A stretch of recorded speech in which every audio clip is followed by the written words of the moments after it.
Shalom and welcome. I am grateful for this opportunity to address all of you. Your active engagement is so important to us, and we treasure the opportunity to spotlight main aspects of our work here at WIZO, initiatives of great importance to the present and future of the organization. To help frame these initiatives, I would like to take a step back and look at what WIZO is. We usually think of WIZO as a social welfare organization and non-profit NGO that helps people, that promotes ethical and moral goals such as women's rights, caring and educating the underprivileged, and so on. Of course, this is all true and is our fundamental essence. We do not, however, think of WIZO as a business. Certainly not in the sense of a business that aims to make a profit for owners or shareholders. Our goal is to do good and not to make money. Yet, it's obvious that in order to succeed in our mission of doing good, in order not only to survive, but also to develop and flourish and do more and more good, we have to embrace some elements that we usually find in for-profit companies. This is true today more than ever.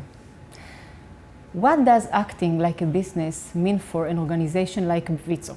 It means that we have to be as professional as we can in everything we do.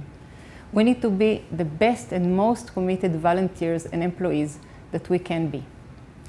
That is why we are putting so much emphasis on professional development at all levels of the organization, starting from the tailor-made director's course that all members of the WIZO executive are now taking, and through to our senior and middle management. We also will focus on better training for the thousands of professional staff in our projects, caregivers, teachers, social workers, and gradually include everyone. On the financial side, acting like a business means being strictly efficient and responsible in our expenditures and tireless in our efforts to increase revenues. Last year, the corona crisis forced us to sharply cut expenditures, which we did successfully.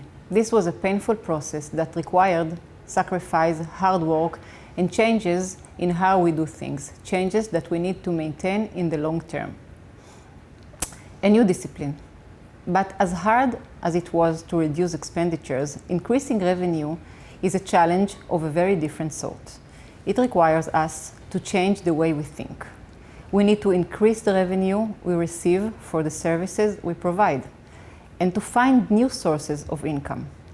First and foremost, we need to step more forcefully into the extremely competitive and complex arena of government funding. To use a military term, this is a battlefield that WIZO cannot afford not to engage in with all our power.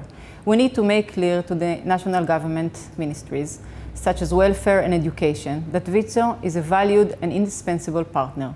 We seek to position ourselves as an organization that offers solutions to the national and local government, and as such, if the government wants us to provide services, it needs to compensate us fairly and enable us to keep our financial health. If the government expects us to operate at a loss, it needs to understand that we cannot and will not operate that way.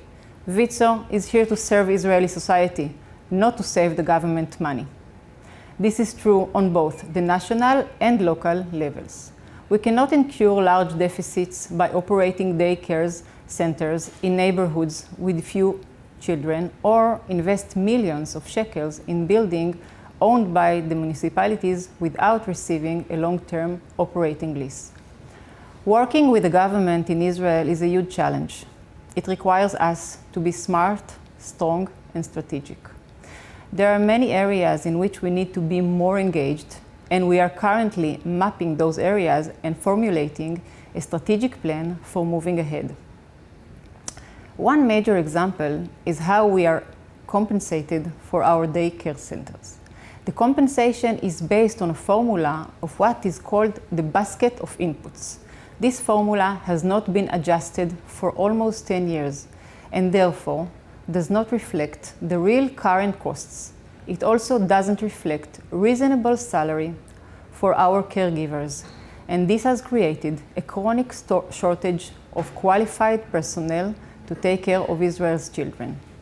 The formula doesn't even provide funding for compliance with regulatory requirements set by the government itself. Considering what a large part of our budget and revenue is from our daycare centers, this formula is of critical importance to us.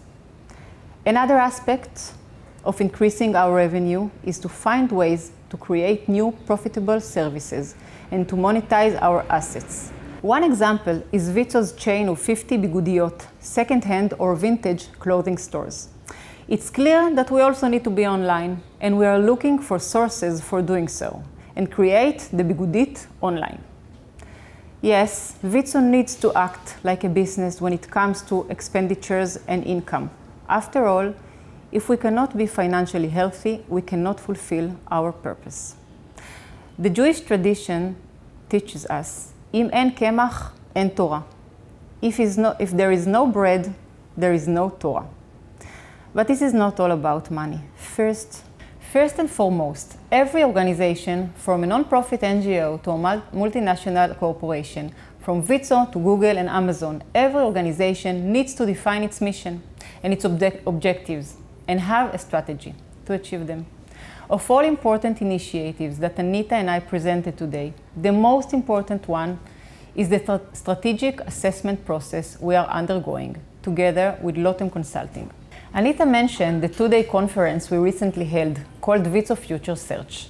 Future Search is a known methodology in organizational development, bringing a large number of people from inside and outside the organization, from all walks of life, into one room to discuss the organization's past and present, its values and goals, and to imagine together the organization's future, 10, 20, and 30 years from now. And so, last month, 50 WIZO leaders, volunteers, management, and staff were joined by 50 top-level people from government, academia, industry, non-profits, and NGOs, and more, for 2 full days of conversation, argument, and diverse task-based activity. No subject was secret. Everything was on the table. Where we have been, where we are, our failings, our successes, and challenges. One theme that constantly repeated itself is the gap and dissonance between what WIZO does for Israel society and how we are perceived. Another central topic was, who are we? What is our main essence? What should be? Should we continue to be such a diverse organization and possibly even expand into new areas, or should we sharpen our focus and move out of certain areas of activity? What are the priorities? How do we continue to interact with our federations and the Jewish people in the diaspora? How do we continue to raise money or attract younger Jewish women who are so different than their mothers and grandmothers? These are just a few examples of dozens of issues that were discussed, analyzed, and debated in this meeting. This meeting produced many ideas and conclusions, and we are just starting to examine them and see what should be implemented now and in the future. It was also so exciting and satisfying to have the full and enthusiastic participation of our guests and to witness the reaction to learning about WIZO from the inside. So many of them told us how deeply impressed, inspired, and surprised they were to learn about the scope of services and about our leadership and innovation in so many areas. Sometimes you need to have others tell you who and what you are. And we heard it loud and clear. WIZO does what matters. Thank you.